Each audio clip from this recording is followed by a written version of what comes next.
In 2 days on Wednesday, we're going to have another community bond information night. I have a little presentation that I put together. There is some information there for folks who would like to hear a little bit more about the financial aspect of the bond. And so if anyone's interested, please show up on Wednesday. Or if you can't make the community information nights, please contact me directly. I'm happy to speak with you one-on-one. And then we'll have another one on August 1st. And of course, the election is on August 6th. And then our next board meeting is on August 12th. We don't have a work session in July because of the summer. Next up is the bond update. Garth? Yeah.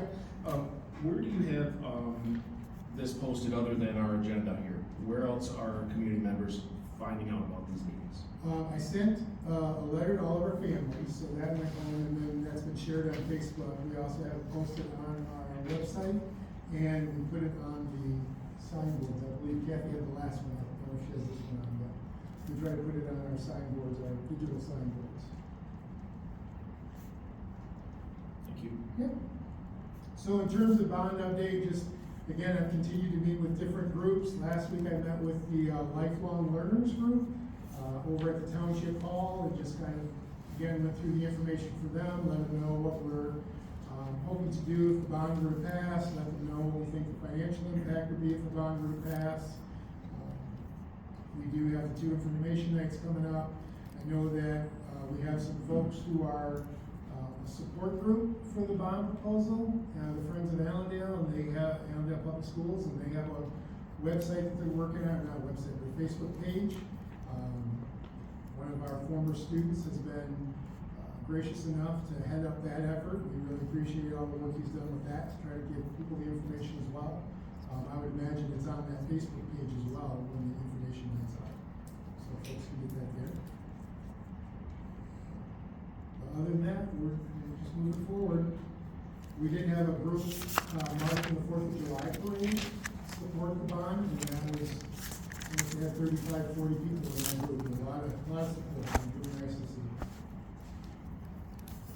So district improvement goal, I put that in front of you just as a reminder. So the way the district improvement goals operate is that it's a 5-year goal. We submitted this in June of 2023, and now it goes through June of 2028. So we are heading into our 2nd year of this goal, these goals. You can see that overall our focus is on MTSS implementation, which is multi-tiered systems of support. And MTSS has both an academic focus and a behavioral focus, because we know that sometimes students' behaviors interfere with their ability to learn. And we also know that sometimes students' struggles academically interfere with their ability to achieve to their fullest. And so we focus on our MTSS support, and so I gave you what those focus areas are every year. We do have our district improvement team. They do come together and they talk about what our goals are and what our focus will be for each year. We kind of refine it a little bit for each year, and so you can see that for next year we've really emphasized the MTSS. We just hired a K-5 behavior coach, which is Kelly Skolton, who has been a long-time kindergarten teacher for us. She's fabulous, and so she will work with our K-5 teachers on good strategies for classroom management and for helping students who struggle with behaviors. We think that will really help. Andrew Jakovic, who is our secondary behavior coach, grades 6 through 12, is also our MTSS coordinator, and he is really great at helping teachers create behavior plans for students or think about academic interventions. So we feel really positive about the focus areas for next year, and we continue to have training so that our teachers, tier 1 interventions are what we kind of consider your day-to-day. As you're in the classroom, you see some lack of focus, some misbehavior. What does the teacher do to respond to that? That's tier 1. Tier 2 is a student who's a little more challenging, but you still try to maybe have a little intervention from outside the classroom, but it's still a lot on the classroom teacher. And then tier 3, we get to more where those interventions that take place outside of the classroom. So it's all a part of that spectrum, and our teachers just really are doing a great job embracing the MTSS process and learning these strategies to help struggling students. So So didn't know if there are any questions about that, but I just want to make sure that every summer we kind of come back to these goals and then talk about what the focus will be for next year. All right. So Neola special update on Title IX. Many of you might be aware that the federal government has released an update to Title IX processes and procedures. They've modified the law and the expectations. Those changes to the law go into effect on August 1st. In response to that, Neola has offered a new policy to match the expectations of that new law. We do already have one policy in place for the current Title IX standards that will expire on July 31st. We need to keep that policy in place because if a student or an employee came and said, hey, I was hesitant to come forward, but last November something happened, we would have to use the guidelines that were in place then to address the issue. And so we need to have the policy that was in place for the former law for now. So this is a new policy and it won't replace the old policy. We'll have to have both. The reason I have this as a discussion and not an action item is because since this came out right from the beginning, there has been a lot of controversy around some of these changes, and there are a lot of challenges to some of these changes in the courts right now. I mean, dozens and dozens across the country. And my concern is that if we adopt a policy like this that doesn't really seem to have firm footing, I think it makes the district a little more vulnerable. And the reason I say that is if we have a situation and we go through the process, and we will. Troy's been fully trained on the new expectations of the law. I am actually going to take place in the training. I've been trained, but I have another one on the 25th of July. And then our administrators are going to have some training on August 8th. So we will follow the new law. If there's a concern and someone wanted to push back and say file a lawsuit, my feeling is if we have adopted this policy and it turns out there are issues with the policy, then we go to court trying to defend the policy, and that, I think, adds a layer of vulnerability to the district. I think if we wait and there's an issue, and for some reason it ends up in court, but we have addressed the issue through the standards of the law, now we only have to defend the law in as much as defend it that we were following the law. So, to me, I think it puts us in a stronger position to be able to say if there's an issue, we were doing what we were trained based on the changes in the law, rather than we did that, but we also had this policy which could end up having some weaknesses to it. So I don't know that I've seen this before, where a policy has come out at a time in response to a law that was almost like, looked like it was going to be revised before it ever even went into effect. And so I wanted to bring this up so we can have a discussion. At some point, I'm pretty sure we're going to have to move forward with a policy on this, but I think that we are better suited waiting to see how some of these court cases, get adjudicated before we decide. If you looked at that policy I sent you, 22 pages and a lot of options. And again, that's where it makes me nervous, because if we pick the wrong option and it ends up not being, supported in court, I think it makes us more vulnerable. So I'm just suggesting we wait. Troy and I will monitor it very closely, and when we feel like things have stabilized, or if things have settled and maybe we get a new policy from Neola that says, hey, we feel like this one is better situated going forward, then I would bring it forward. You can see that to go through that policy is going to take a lengthy discussion because we don't have a policy committee anymore, so we'll want to make sure we have a work session to work through that. I just felt like this kept us, as protected as possible in what is kind of an unsettled situation. But I want everyone to rest assured, Troy's been fully trained. He is our Title IX coordinator. He understands this as well as anybody in Ottawa County, I promise you. I'm going through training, the principals are going through training. We will follow the law, when it goes into effect on August 1st, 100%. I feel like the policy's a little rushed and wouldn't be wise. But it's your policy, and so I wanted to have a discussion and just kind of see how you feel and what you think we should do going forward. I don't know if there's any thoughts, any questions.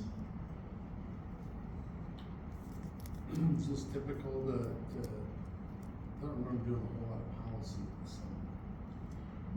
No, this is a special edition. So we do the updates in February, an update comes out, and in like September, an update comes out. The reason this was special is, the other thing is we've been waiting for this law to take effect for 18 months, 2 years, something like that. I mean, they've been telling us this is coming for a long time, but they kept trying to finesse it at the federal level until it got to where they wanted it. So then they finally told us in May or June, it was late. And so then Neola then had to put a policy together, and then they sent it out to us, and that's part of why it doesn't feel like we're ready to go at this yet. So no, it's definitely not typical. In fact, this was the only policy that they sent us. I'm not looking at it from one point or the other, and I'm not saying we should do one or the other. I'm just asking, doesn't Neola, as part of our subscription, cover us if there are issues that we make based on their changes?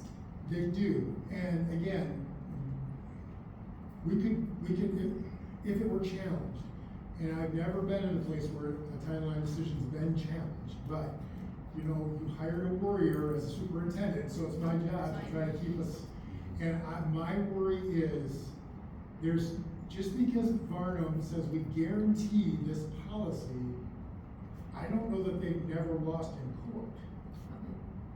So they could be standing right with us, but that doesn't mean that, I assume they did a great job lining it up before. They do a nice job. But because of the challenges, some of that law might be found to be, unconstitutional or illegal or whatever. Now Varnum's left in a vulnerable spot too, because they created a policy based on what they thought was legitimate, but it later turned out not to be. So that's the reason I have that concern. But they would definitely stand by us because it's their law. That was my question. Yeah. So again, I do think we'll end up moving forward with this. I hope you'll trust that. We'll keep a close eye on this, and when we feel like things have settled and it's a good time for the board to consider this, we'll bring this back forward at that time. Sounds good. Sound fair? Okay. So I do have another, kind of a late addition, but an exciting addition. And again, I don't want to be too excited. I apologize for too much enthusiasm. There's a great Allendale family, the Meyer family. Been in Allendale, long time, long history, owned a lot of property. The parents owned a lot of farmland, and the mom and dad both passed about a year and a half ago. And so the property went to the children, and at the time reached out, shared my condolences, but also let them know that if they ever got to the point where they were interested in moving some of the land, the school would definitely have some interest. We've purchased property from the Meyer family in the past. Their parents were great supporters of the school district. We're very grateful for that. And so, good relationship there. Mr. Torno and I met with one of the daughters and her husband. They expressed to us that they are interested in selling the piece of land. It's about 40 acres on the corner of 68th and Pierce. And it's got some woods, it's got a little cornfield, and their house on the corner. That piece of land butts right up to the property that we own on the other side, where we have Josh's favorite storage containers and all that. So we're going to be gone soon, hopefully, Josh, I promise. But that butts right up to the high school property. I think as we see Allendale continue to grow and expand, and I think it is in our best interest to at least see what it would take to purchase that land. One of the things that this board has done in my time here is you've been great. fiscal agents for the community and very fiscally responsible. And one of the things that we've asked you in each budget year is to put some money aside into capital project funds so that in case we had a major breakdown or something that we needed for the facility, or in the back of my mind has always been purchase of land. And so I think that if the conversation goes well, the family would like to know if the board is interested, and if they are, then we will meet with all the, I think there's 2 sisters and 1 brother, if I'm not mistaken. There's 3 siblings, I know that. So they want us to meet with all the siblings together, because they co-own it. And I'd like to pursue that, and if we are able to work out an agreement, I do think we can make the purchase without asking our community for any more money. I think we've done well to save the dollars that we would need, so we can purchase it with cash. So I just wanted to see if there were any questions from the board, and just to let you know, there is another piece. It's the piece that's directly across Pierce from the Rocket football field. That's a bigger piece.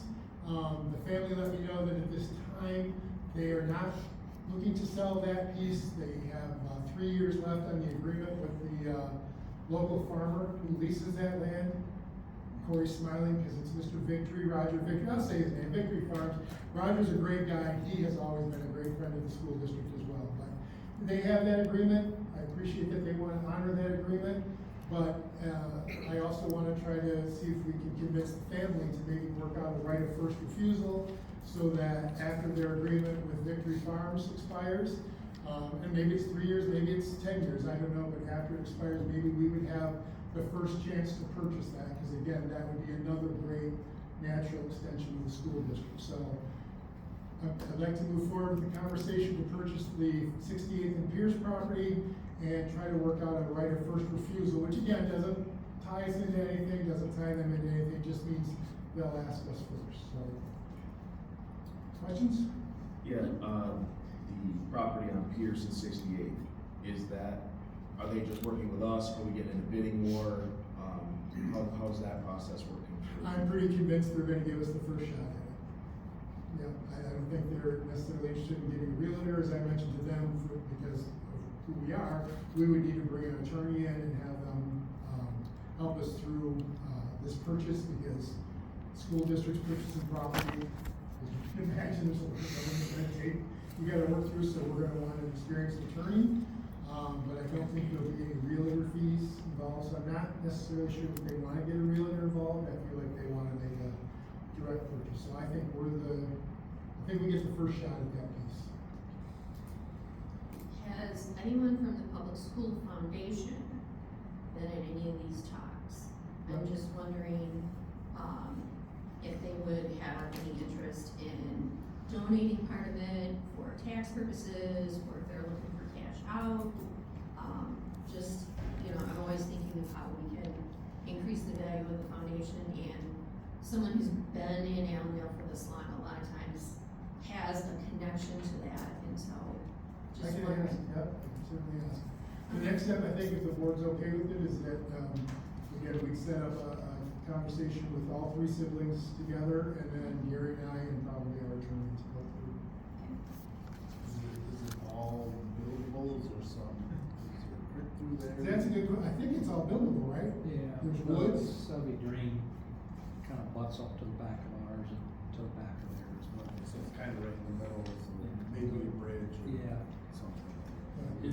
You're mostly using it. Yeah. Okay, well, I will set up that meeting then. If you have any questions later on, please feel free to call me. And that's all I have. Thank you, Dark.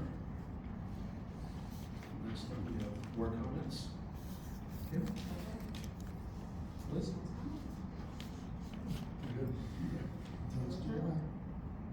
Well, I would like to congratulate again Sumner. And as you are going into your sophomore year, I look forward to 3 more years of seeing you up here and having an opportunity to shake your hand. So thank you for being here. Thank you for what you do and for representing us so well. Also, I don't know, I was not here in June, I was in Oregon, but we lost a very cherished member of our community, Eileen Vandersher. And she spent over 20 years with the Kids Hope program, helping and assisting kids in our public school system, and she was a tremendous asset. It's a big loss, and I just wanted to recognize the fact that she dedicated so many years to Elmdale Public Schools.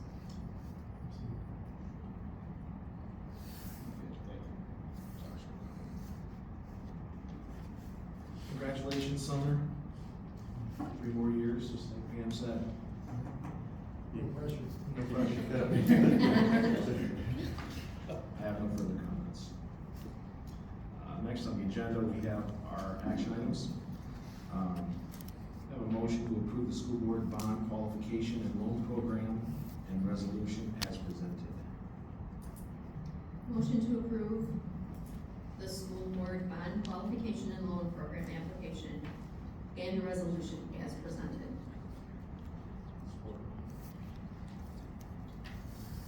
Yep, I'm gonna turn this over to those. Motion by Oh, Pam, no, sorry. second by Kevin, and we are now open for discussion. Sorry. It's just, you live here. Scott? Scott, Okay, this is just an estimate of, either a borrowing or a repayment, since we're part of the, state school revolving fund. So at this time, we're showing we'll pay back about $1.3 million next May when our, bond payments come due. Now, this is based on our current debt, so if the bond passes in August, that current debt will grow, so we will not be repaying next year, we will be borrowing again. So we have to estimate it with our current debt at this time.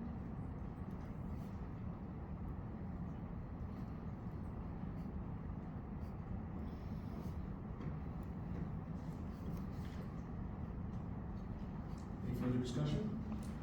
Questions? This will be a roll call. Benada? Yes. Dion? Yes. Hendricks? Yes. Holsteig? yes. Mango? Yes. Rainey? Yes. Thurgood? Yes. Motion carries as presented. Next action item, I have a motion to approve the operations agreement as presented. Motion to approve the operations agreement as presented. Motion by Pam. Second. Open for discussion.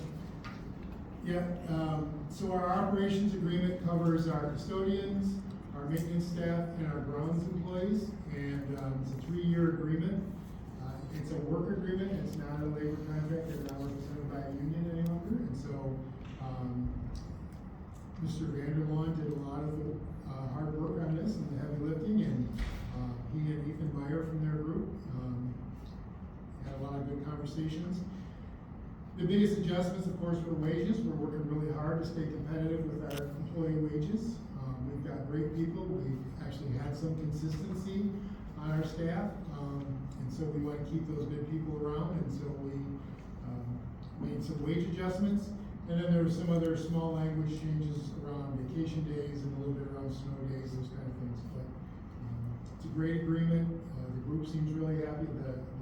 The operations group seems happy with it. I think it's a good agreement for the district, and so just appreciate our employees who are in that group because they do a lot of hard work.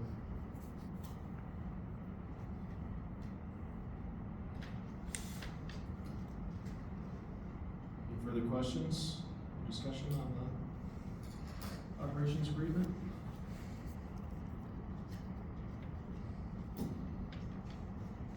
This is also a roll call. Dion? Yes. Hendricks? Yes. Holsteig? Yes. Mango? Yes. Rainey? Yes. Thurgood? Yes. Benada? Yes. Motion passes as presented. We have a motion to adjourn at 6:30. Make a motion to adjourn at 6:30 p.m. Support. Motion by Kevin, supported by Any discussion? Motion passes.